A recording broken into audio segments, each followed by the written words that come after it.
Have you used the offset function in Excel? I'll first explain how it works, and then show you how it is great to solve so many problems. I will first explain the core formula, and then use it for these things. These use cases will enable you to understand it deeply, and you'll be able to use it in many other ways.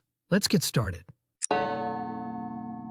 Let me break this down, and I will use this dataset to explain the formula. The offset formula has 5 arguments. 3 are compulsory and 2 are optional. You may already know that optional arguments are always in square brackets in Microsoft Excel. The first one, reference, is the starting point. For example, I want to start from B5. And the second argument, I want to know the sales of the London area, so I will have to go 2 rows down. That is why I write 2 here in comma. Now I will have to go 1 column right. I will write 1 here.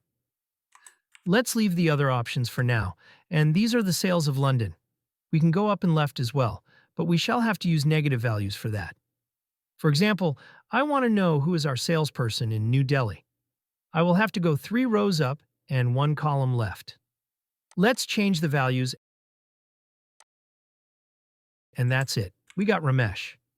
Now let me tell you what these optional arguments of height and width do. These are used to grab a range of values. For example, I need to get all the data from A5 to C7 here.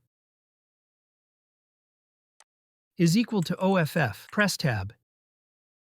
A5, write 0 in rows and columns as we do not need to move anywhere. The height of this range is 3 and the width is also 3.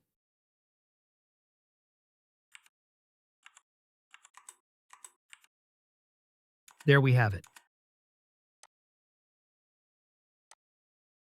Minus values work here as well. If we need the top range of 3 salesmen, we can do it like this. This time I will start from C4 to explain the use of negative values. 0, 0, minus 3, and minus 3. Press Enter, and here we get the top 3 rows and columns.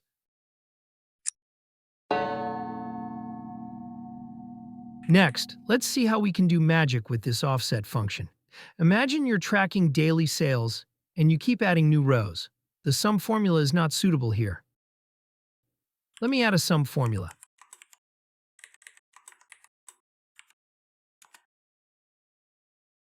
Now, if you add a new value here, let me drag these records. You can see it is showing the warning, but not being expanded automatically. Now, let's use the offset formula. I will not add the sum formula at the start, so I can explain how offset expands the range. For our starting cell, we will use B2. Since we do not need to move from there, we will enter 0 for rows and 0 for columns. For the height, I will write 8, as we have a total of 8 rows starting from B2. For the width, I will enter 1, since we only need to sum column B. As you can see, it now shows all the rows. However, if I drag the last row to add a new entry, it does not appear here automatically. To fix this, we need to make the height argument dynamic by adding the counta function. Click on the header of column B,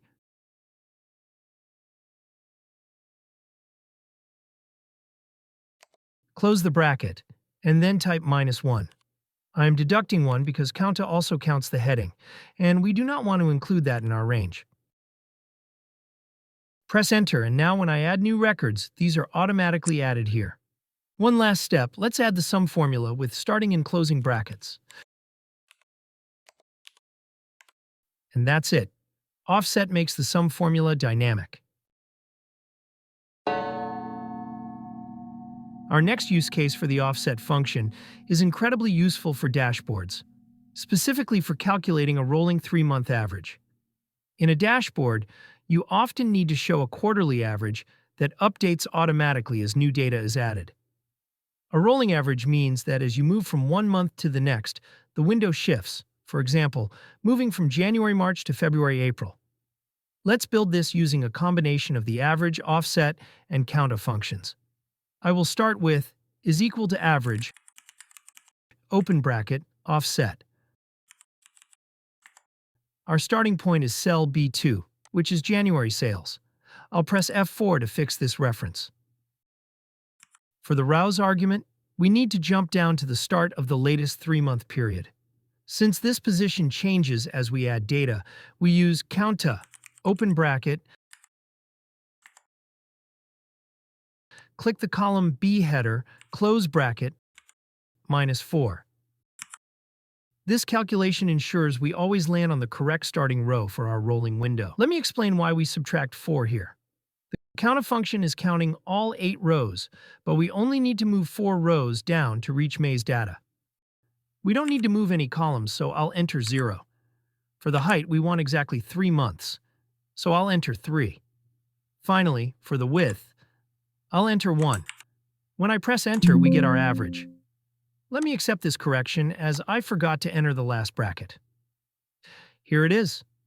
The magic happens when I add a new month, like August, below our current data. You can see the value in D3 updates instantly. If we manually check the average of the last 3 months, it matches perfectly. This makes your dashboard completely dynamic.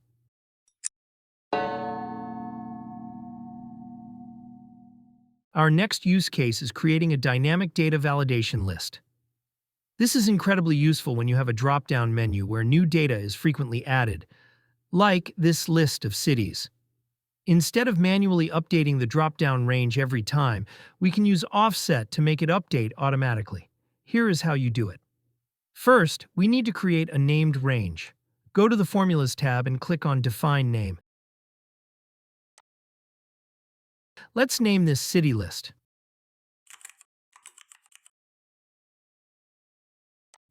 In the Refers to box, we will write our offset formula, is equal to offset, open bracket. Our starting point is the first city in cell B2. Excel will automatically fix this reference for us. We don't need to move any rows or columns from here, so we enter 0 for rows and 0 for columns. Now, for the height, we want to include all cities in the list. We use counta, open bracket.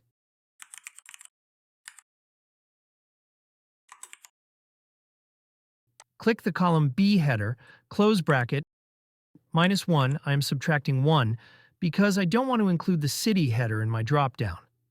Finally, for the width, we enter 1 since we only have 1 column of cities, and close the bracket. Next, let's insert the dropdown. Select the cell where you want the menu, go to the Data tab, and click Data Validation. Under Allow, select List. In the source box, type is equal to City List. Make sure the name matches exactly what you defined earlier. Now you can see our dropdown is ready. The best part is the automation. If I add a new city like Tokyo to the bottom of my list and check the dropdown again, there it is. Tokyo has been added automatically. This is a much more efficient way to manage your Excel dropdowns. Next, we shall use offset with match for dynamic lookup. Here's my data, and I want to sum sales of all 3 months whenever I change the name in this dropdown. Let's write the formula. Type is equal to sum, open bracket, offset, open bracket. Click on C2, which is our starting point for the sales data. Now, for the rows argument, we need to use the match function to find the row number of the selected employee. Our lookup value is the cell containing the drop-down list, E2. Next, the lookup array is the name column. Select the range of names. For match type, we need an exact match, so type 0 and close the bracket. We shall have to subtract 1 as match function counts all rows, whereas offset doesn't count the starting row, which is C2 in our case. For the columns argument, type 0 because we've already selected sales column and don't want to move left or right. For height, type 3 to capture all 3 months of sales data. For width, type 1 since we only have 1 sales column. Close the bracket for offset, and close again for sum. Press enter. Now, if I change the name in the dropdown, the formula dynamically calculates the sum for that name. Perfect. Let's look at our next trick. While there are other ways to do this, using the offset function is a very fast way to calculate month-over-month changes. I want to calculate the percentage change between February and January. To do this, I first need to grab the previous month's value. In cell C3, I'll start my formula. Is equal to offset, open bracket. My reference is B3. To get the value from the row above, I'll enter -1 for the row's argument.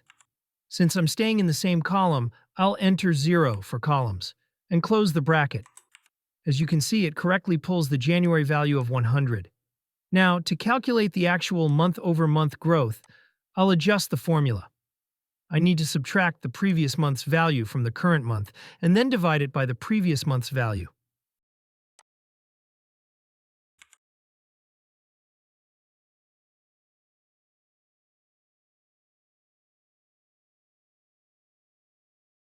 I've added extra brackets to ensure Excel performs the subtraction before the division, following standard math rules. When I press Enter, I get 0.2. I'll change the cell format to percentage, and now it shows a 20% increase. I can simply drag this formula down to see the month-over-month change for the entire year. Using offset makes this calculation quick and dynamic. Our next trick is incredibly useful for setting up a dynamic print area. There is a problem in conventional setup of setting print area. Let me select this range and go to Page Setup, and now set print area. I add a new record. Let me drag our last row. Here I go to Page Break View, and this is my print area. You can see that print area did not change. With the offset function, we can make the print area update itself automatically. Here is how to do it. First, go to the Formulas tab and select Define Name. It is very important that you name this range exactly print_area.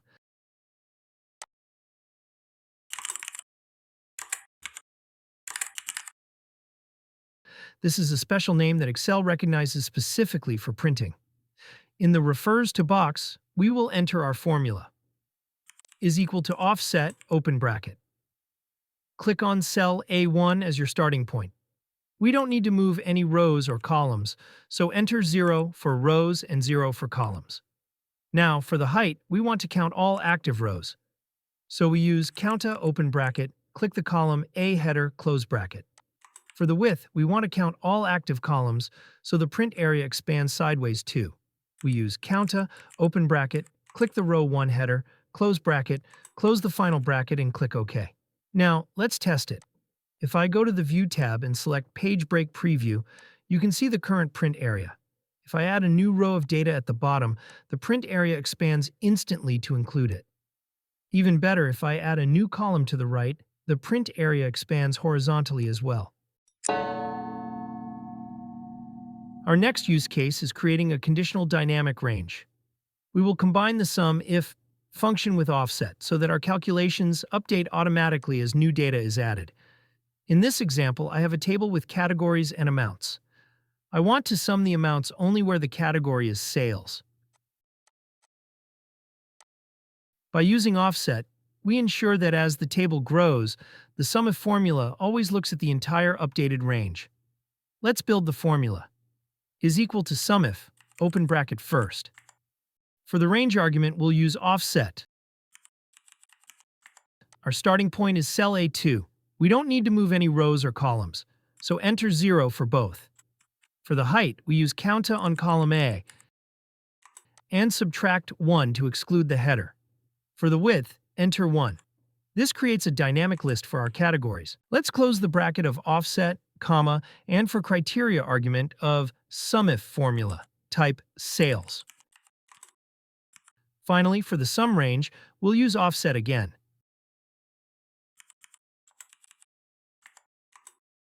This time, our starting point is B2.